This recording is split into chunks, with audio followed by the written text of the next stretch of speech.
G'day friends and fans. Welcome to Dave Talk Stuff. Are women done with the feminist delusion? Is the dream of the great matriarchy finally put to rest?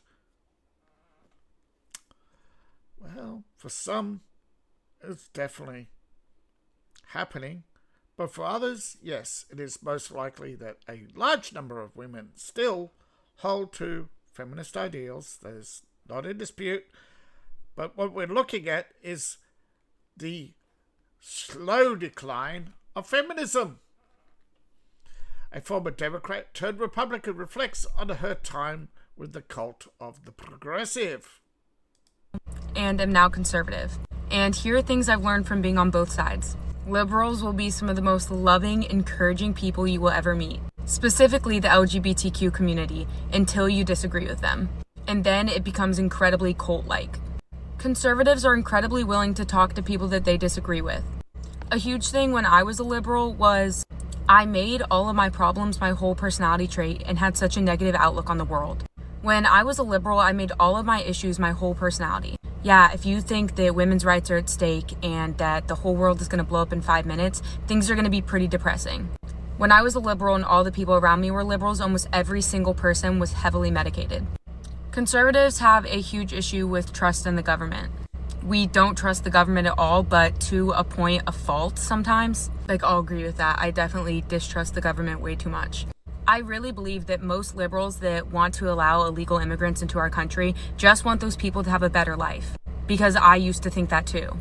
What they don't realize is so many of those people are coming into our country and they're sex trafficking, dealing drugs, committing horrific crimes, and killing our own citizens. Biden wants those people to come into our country because they think it's going to get them more votes. Liberals don't actually want diversity and inclusion. They want to promote black people, gay people, and anyone that fits into the minority narrative. One of the big issues that conservatives can't make their mind up about is where they draw the line on pro-life. If the baby's conceived of rape, incest, most people at that point would say, yeah, it's okay. Then there's the side that says, why does the value of their life change just because of the way they were conceived? And we debate about that a lot, but I think what's even more important than that debate is taking care of the children that are in foster care, that need adoption, that need homes. Kids that are unwanted need our attention. We are pro-life and we should be putting in a lot more effort to take care of those kids and to volunteer and to do good things to take care of the kids that are here. Liberals are generally much more creative and incredibly talented at showing their beliefs through artwork. And conservatives are much more analytical and have a harder time making things look cool and pretty and young. And sometimes I think that's why they have a harder time reaching Gen Z. Because we are much more aesthetic focused as the generation. Yeah, about a third of Gen Zs are conservative and the rest are in the middle. So they are not the majority of liberals. And as we look at issues that women have with feminism, many women come to the conclusion that modern feminism has fallen short of its promise, that the movement is moved significantly away from its roots. Critics will focus on what they call the delusions of feminism. And where this shows the most is unrealistic expectations and the pressure on women to have a career, to be strong and independent, to have a very active career and a very active personal life, while there is no support, right? The people who are telling you to do these things give you no support. Well, there's virtually no support for you to get an education. It is at a great expense. And there is no support for you to pay that expense.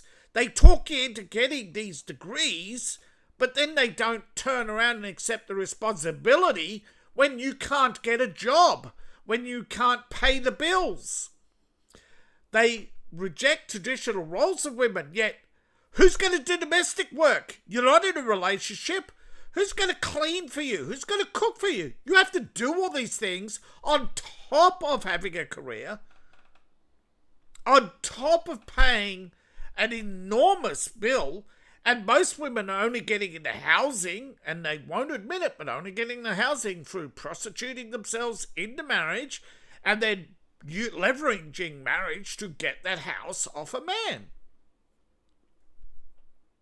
And then when they have it, they don't know what to do with it. They can't maintain it. They end up having to sell it, and then they end up in state housing, and still more housing, and still count as housing. A lot of women complain about the toxicity. That if you are not shaming men, then you're not a true feminist, right? If you do not call men rapists, if you do not accuse men of rape, if you don't, they can't tell. They cannot literally tell the difference between something that someone has made up for political purposes and actual evidence. Testimony is not automatically believed for a reason. We have faulty memories. If we can actually convince ourselves, the so-called Mandela effect, we can convince ourselves that something happened. And these days, if someone comes out and accuses, this happened with Harvey Weinstein, this happened with many, where an accuser will come out and all of a sudden you get this cascade of accusers. But when it comes to proving, a lot of the Harvey Weinstein's case fell apart. False memories. A recent case in Melbourne, Australia, where a man was persecuted, was sent to jail for 20 years. Upon multiple appeals, every accusation against him was disproven. But after each one was disproven, he was still sent back to jail until he finally disproved all 6 allegations against him. And he died before the case finished.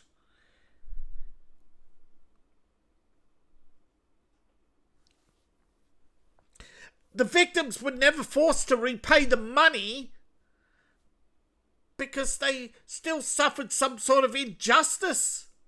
That is not justice. They suffered as a result of their own delusions. They made false rape allegations, and yet nothing happens, and they're still treated as victims. There are so many people whose lives are trashed and ruined every day by false allegations. Yet feminism upholds this. And until they address this false rape allegation pandemic, and the problem is, Hillary Clinton successfully defended multiple rapists as false allegations, or she asked for it.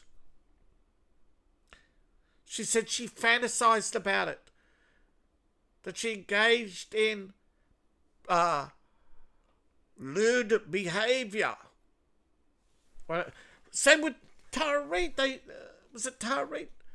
Where they just smeared her time and time again. She'd only made one allegation years ago, and someone else brought it up, asking what happened to the investigation, and suddenly she's attacked and smeared, and she flees for her life because someone rang her up and started making threats saying, we're coming for you. And she knew who it was, and nothing was ever done about it.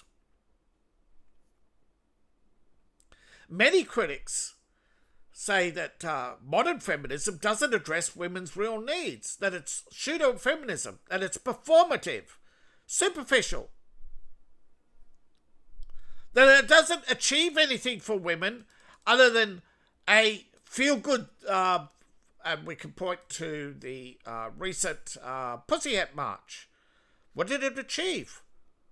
Just angry people expressing anger and none of their issues were resolved or even addressed or even addressable. What they claim pay inequality. Well, nobody says that, hey, this Madonna made millions of dollars more than someone else. Why is it? No, they always find a female like a female basketballer and point out that her male counterpart earns more. They never mention that that whether or not he scored more points, had a bigger audience. There's always some unfair that they distort. Angel Reese claimed to have 3 billion followers. She didn't even have 3 million. But the lies are continued to be believed. But slowly, some women are walking away and explaining feminism's a scam. Before women had the right to vote, they were stay-at-home wives, which meant they weren't working jobs and therefore couldn't be taxed. People know that the Rockefellers started funding feminist campaigns in the media so they could... Why was the Rockefeller taxing women? Because the Rockefeller Foundation realised that they could not increase the... the government spending. Not the mandatory spending, the other kinds of spending, where the government has an excess and they spend it on, you guessed it, all these foundations. The Rockefellers realised they couldn't get more money out of the government without increasing the tax base. So the only way to increase the tax base was to get more women into work. There were already women in the work. Women could get jobs before they had the right to vote. And in fact, as the government said, well, men had the right to vote because they fought for it. Women didn't. They opted out. Yet, and you saw this after the French Revolution, was predominantly women, yet when it came to finalising the assembly, women opted out. They did not want the responsibility. They wanted... Again, Rockefeller was funding schools, right? And they wanted more money.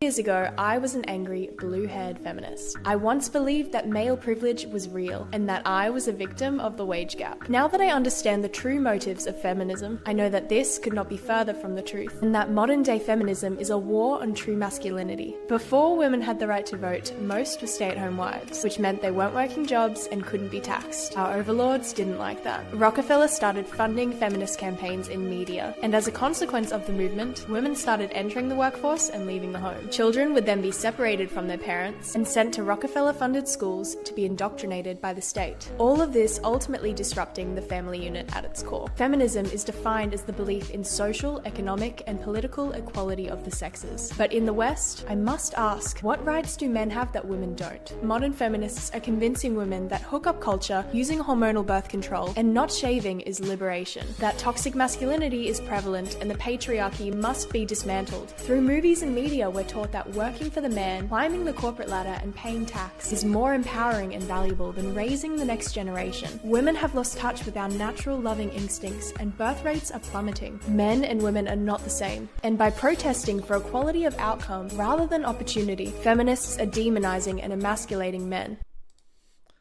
With the power of the state. If it wasn't for the power of the state and being a tool of the rich man, you would not have power. Now, ongoing problems with feminism. Well, problem is it's not properly defined. It doesn't actually live up to it. Like, if it actually met its goals, it should be shut down. Original feminism.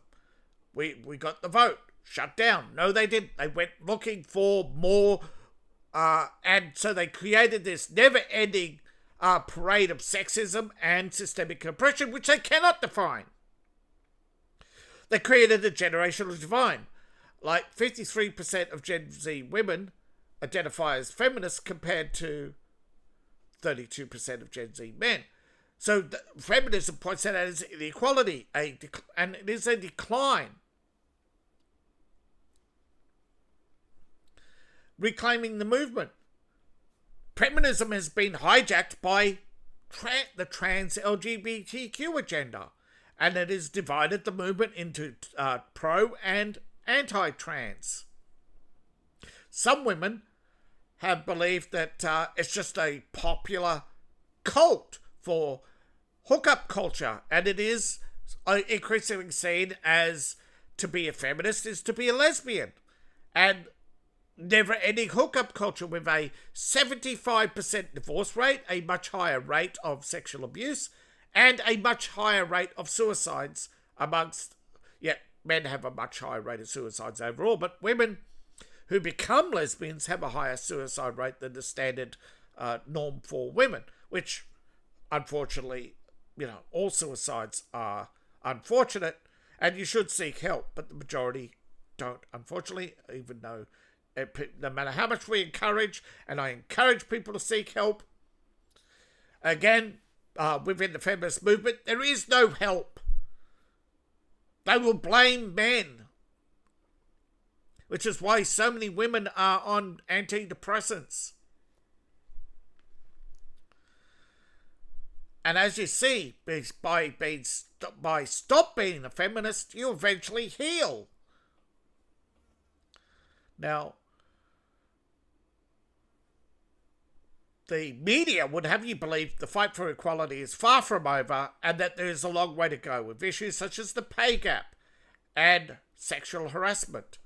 Yet they never mentioned sexual harassment by women, or the fact that sexual harassment is often a tool used by women to force men out of the workplace or to win a divorce case to get a higher settlement. If there was no financial incentive, right, they say, and here's the Marxist argument. The Marxist argument is that you have to incentivize divorce. That way you prove that love is real. And because women choose divorce, no, you incentivize the divorce. Yet somehow you say, women, that proves love isn't real. That family isn't strong. There's no such thing as strong family bonds. Again, humans can counter their own survival instinct. Like, if we couldn't, men couldn't run into danger to save you. Right? Women wouldn't fling themselves on top of a baby to save the baby. So, no. It's all about indoctrination. If women weren't indoctrinated, they could make up their own mind, but it's not. Women are not allowed to be a non-feminist. You are attacked by other feminists because they cannot stand anybody having a different opinion than them. They can't stand. They are afraid they're not normal. Therefore, they cannot be normal. If you feel you are not normal, good. But if you are feeling normal, that's a bad feeling. That's conformity. You're conforming to someone else's opinion of you. Therefore, feminism is not natural. It is not you. If you have to be constantly going over and over every feminist thing, and you cannot sit there and say, wait a minute, they claim leftist women claim that trad wives and conservatives are brainwashed. Yet they're the ones who are miserable. They're the ones who have to keep telling each other these amazing conspiracies, but they cannot define them. They cannot define the wage gap because it's either going to be work hours, right? It's either going to turn out that men worked more hours or men took to higher paying jobs. So they want to bring down men's pay and bring up their own. Yet they don't want to do more work, and they don't want to take jobs that are highly productive. True empowerment is to make your own decisions without external influence. Now, that's not to say you cannot be informed, but I'm saying feminism is a pressure group. They do not just, they don't inform, they pressure. And you can see that, but it's hard to explain. Like, pressure is when you have the feminists cutting you off because you will not letting you answer, going around telling people that if you're not a feminist, you're a Nazi, you're a fascist, you're a bootlicker, you're a sycophant, you're a puppet, you're brainwashed. That's not arguing. That's not debating. That is insulting, smearing, and pressuring. And bullying is what... Now, highly critical viewpoints of feminism is that it's a delusion. Moderates see modern feminism as a bullying group. Supportives see feminism as good intentions.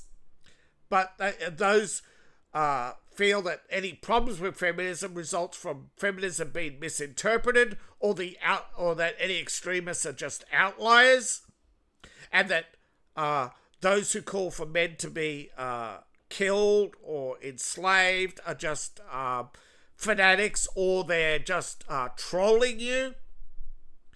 Whereas the most ardent feminists, the most radical feminists, see feminism as necessary, transformative, empowering, liberating. Yet if it's so liberating, you don't need a feminist group, do you? And what are you liberated from? You're not liberated from work. You're taking on more work.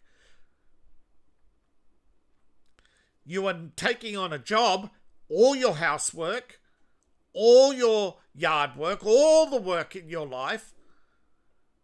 There is no one to share your life with. If you're sharing it with other women, right, you're doing their work just as if you were doing it for a man. You're always going to be working to please others.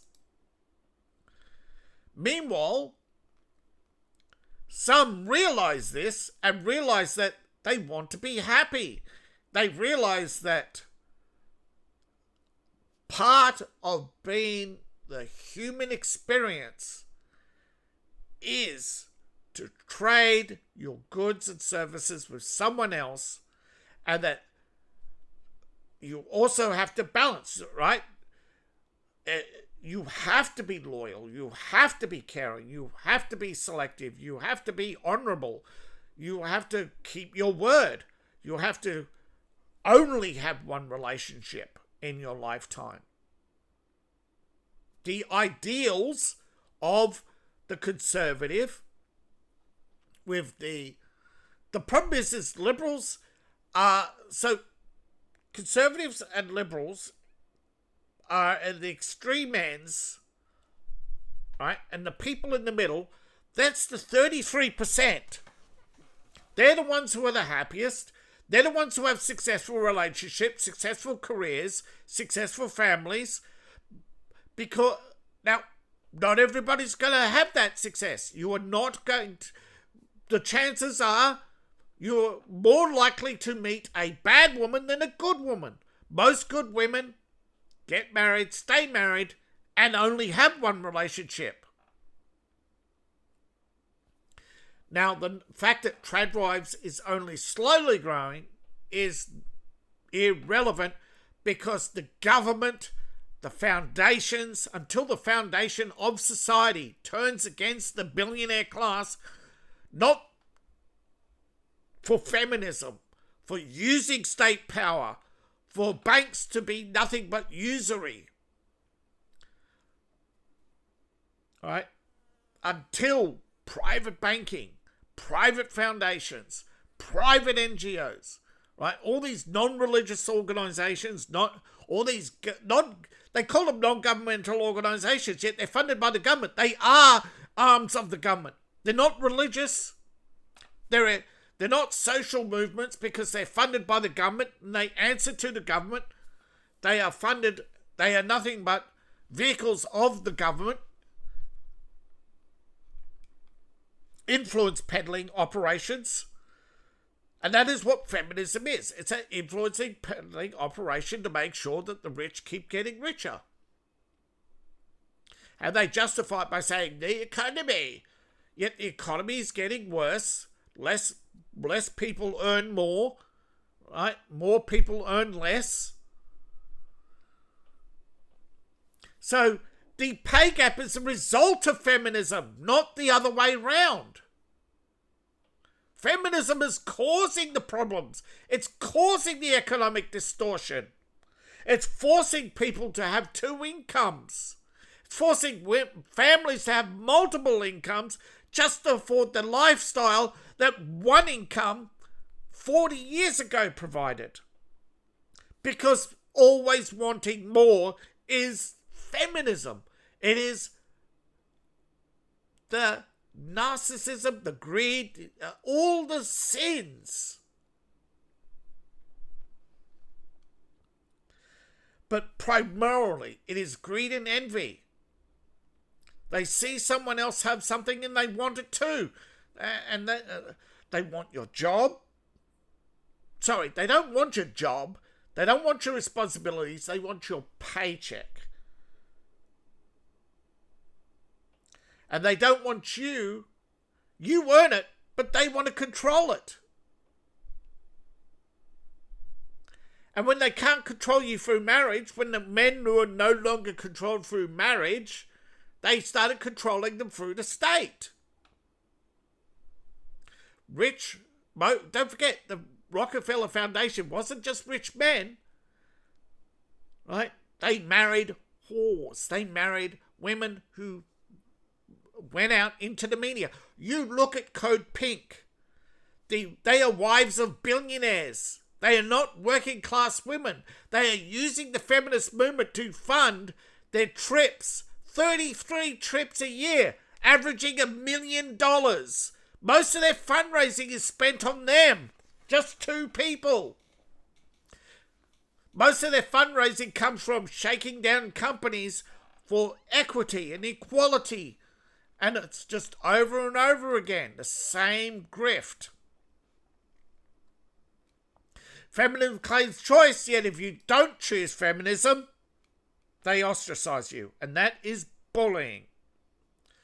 The feminist delusion is that feminism is about equality. It was never about equality anyway. It was just about the vote. And as soon as you got it, you wanted everything else. But you didn't actually want the responsibility or to do the work. You just wanted to be a secretary or to sit around the office all day while someone else carried the workload for you.